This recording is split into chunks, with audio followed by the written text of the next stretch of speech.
Bonjour Amélie de Montchalin. Bonjour. Nous allons parler du budget, mais d'abord un mot sur l'Aquarius qui demande à la France d'accoster à Marseille à titre exceptionnel, à son bord 58 migrants, alors que le navire va perdre son pavillon du Panama.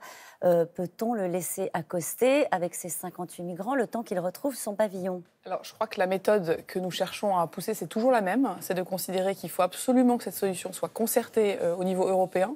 Il faut que ce soit le port le plus proche. Je crois qu'à la fois le Premier ministre, le ministère des Affaires étrangères et le Président ils sont en train de travailler très activement et présenteront, comme on l'a toujours fait, une solution qui soit viable. Là, il y a des circonstances exceptionnelles, c'est ce que disent les ONG, c'est-à-dire que c'est un bateau qui n'a plus pavillon et qui demande à accoster dans son port d'attache, à savoir Marseille. Chaque fois que l'Aquarius a demandé à être accueilli quelque part, c'était exceptionnel parce qu'il y avait soit beaucoup de monde, soit parce qu'il était en mauvaise santé. Là, il y a effectivement cette histoire du pavillon panaméen. Je crois qu'on a toujours la même méthode, travailler au niveau européen et apporter une solution, et je pense qu'elle arrivera dans les prochaines heures. Travailler au niveau européen, apporter une solution, se débarrasser du problème en réalité, on peut le dire autrement. À chaque fois que l'Aquarius a accosté, la France a joué son rôle. Elle a d'abord facilité la mise en commun des moyens et elle a accueilli des personnes qui étaient sur ces bateaux en France. Donc je pense qu'on ne se décharge pas, on prend au contraire nos responsabilités face à beaucoup de gens qui considèrent que c'est très simple ou alors que c'est très compliqué, qu'il ne faut surtout pas regarder le problème. Est-ce qu'à votre avis, ce navire doit poursuivre son action de sauvetage en mer ? Est-ce qu'il faut tout faire pour qu'il retrouve un pavillon ? Parce que c'est ça la réalité. S'il n'a pas de pavillon, il ne peut plus repartir sur ces zones-là. Le droit humanitaire est un droit absolu. Le droit de protéger, le droit d'apporter des solutions est un droit absolu. Notre président de la République est aux Nations Unies en ce moment. Je pense que la protection des personnes en situation de migration est absolument essentielle à protéger. Mais vous, à titre personnel, vous pensez que ce navire doit continuer de faire ce qu'il fait en Méditerranée ? Moi, ce que je sais, c'est qu'on ne peut pas laisser les gens se noyer. Et qu'aujourd'hui, le problème de fond, c'est que nous avons en Libye des gens qui poussent les migrants sur des bateaux. Donc, à partir du moment où nous n'arrivons pas à traiter la situation à la racine, ce que nous essayons de faire chaque jour, en ayant plus de moyens, notamment des pays africains, eh bien, évidemment, on ne laisse pas les gens se noyer. Donc, évidemment, on a besoin du travail de ces ONG et de l'Aquarius. Non, mais évidemment, le droit humanitaire est un droit absolu. Ce n'est pas aux politiques de considérer et de juger l'action des humanitaires. Les humanitaires sont dans leur rôle et heureusement mais parfois, ils sont ont besoin d'un coup de main, Amélie de Montchalin. C'est pour ça qu'on y travaille. Bon, c'est dit. 6 milliards, il paraît. 6 milliards pour le pouvoir d'achat des Français. Alors, l'OFCE dit 3,5 milliards en réalité. La dernière fois que vous aviez fait un pari comme ça sur le pouvoir d'achat, ça s'était un peu retourné contre vous. Les Français avaient attendu du mieux. Ils ne l'avaient pas vu forcément dans leur quotidien. Est-ce que cette fois-ci, ils vont voir la différence et quand ? Alors, la première chose, c'est avant qu'on se lance dans une bataille de chiffres, juste rappeler pourquoi on fait tout ça. On fait tout ça parce qu'on croit à une chose très claire, c'est que la France est bloquée depuis 5 ans, 10 ans, 30 ans par un certain nombre de sujets, de réformes qui n'ont pas été faites et surtout de l'emploi qui manque. On est extrêmement mobilisés pour recréer de l'emploi. Parce que quand on a de l'emploi, on peut former des gens, on peut produire plus, on peut émanciper plus et on peut partager. Sur le pouvoir d'achat, pour y revenir. Pendant des années, le pouvoir d'achat, c'était une chose dont on parlait beaucoup et qu'on finançait par de la dette. Et donc on disait aux gens, voilà de l'argent, ne vous inquiétez pas, c'est vos enfants et vos petits-enfants qui paieront. Ces 6 milliards d'euros dont vous parlez, c'est la suite de ce qu'on a fait depuis 2018 avec un budget sur 5 ans. C'est de dire quoi ? C'est de dire la taxe d'habitation, on la supprime pour 80% des Français. Ça, les Français l'avaient compris l'année dernière déjà. Sauf que quand est-ce qu'ils vont le voir ? Vous me dites, est-ce que les gens y croient ou pas ? Ça tombe bien, c'est au mois d'octobre. On dit, on a supprimé les cotisations chômage et maladie. Quand est-ce qu'ils vont le voir ? Ce mois-ci. On dit, on augmente l'allocation adulte handicapé. Quand est-ce qu'ils vont le voir ? Le mois prochain.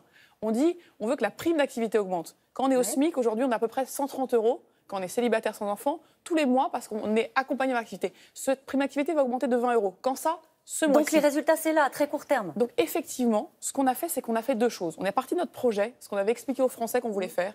Depuis 15 mois, on essaie de le mettre dans la loi. Et les résultats de la loi, la réalité, ça commence maintenant. Alors, le problème, c'est que là, très vite, les gens qui vous regardent, ils vont aller à la pompe. Et ça, ce sera dès maintenant, dès le mois prochain. Parce qu'ils ont l'impression, à chaque fois qu'on présente le budget, c'est toujours très complexe, il y a des éléments de langage, tout ça est très bien fait. Et puis, les gens, dans leur quotidien, ils se disent très bien la taxe d'habitation, mais dans le même temps, augmentation des taxes sur le tabac, augmentation des taxes sur les carburants. Alors, vous prenez d'un côté, vous donnez de l'autre. Nos 6 milliards, comment c'est construit ? C'est 8 milliards de baisse d'impôts, taxes d'habitation, cotisations, 300 000 retraités qui ne payent pas la CSG et 600 millions qui sont les heures supplémentaires. Et de l'autre côté, c'est effectivement 2 milliards de plus sur le tabac et le diesel. Ce sont des choses que nous assumons totalement. Sur le diesel, vous savez, il y a quelques semaines, on parlait beaucoup d'écologie. Il fallait que tous qu'on soit des écologistes, et on est des écologistes. On a voté une trajectoire carbone.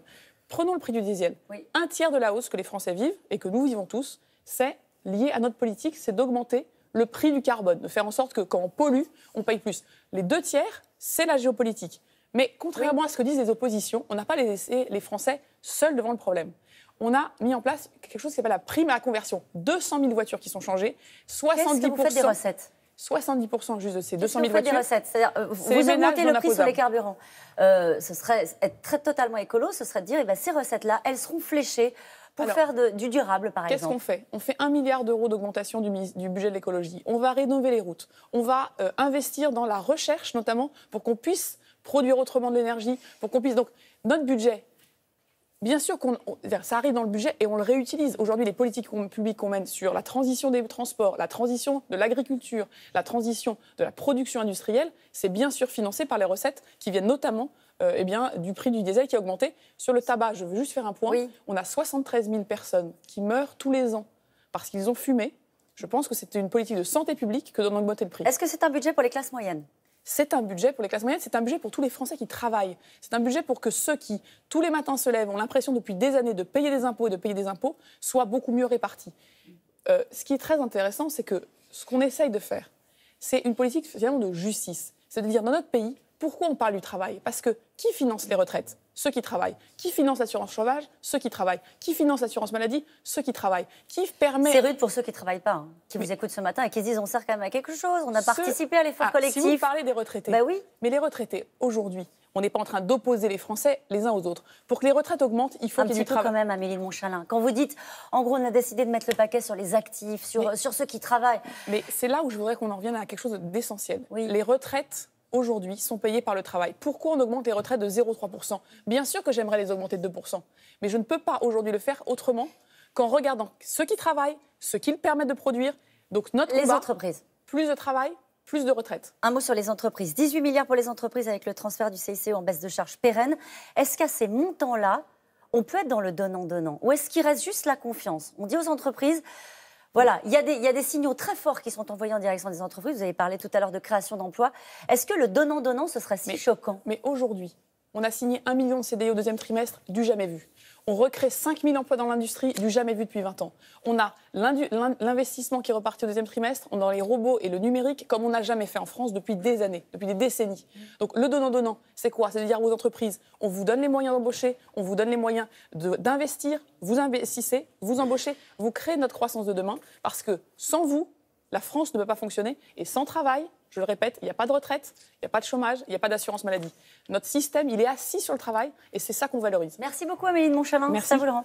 Merci Caroline, bonne journée à toutes les deux.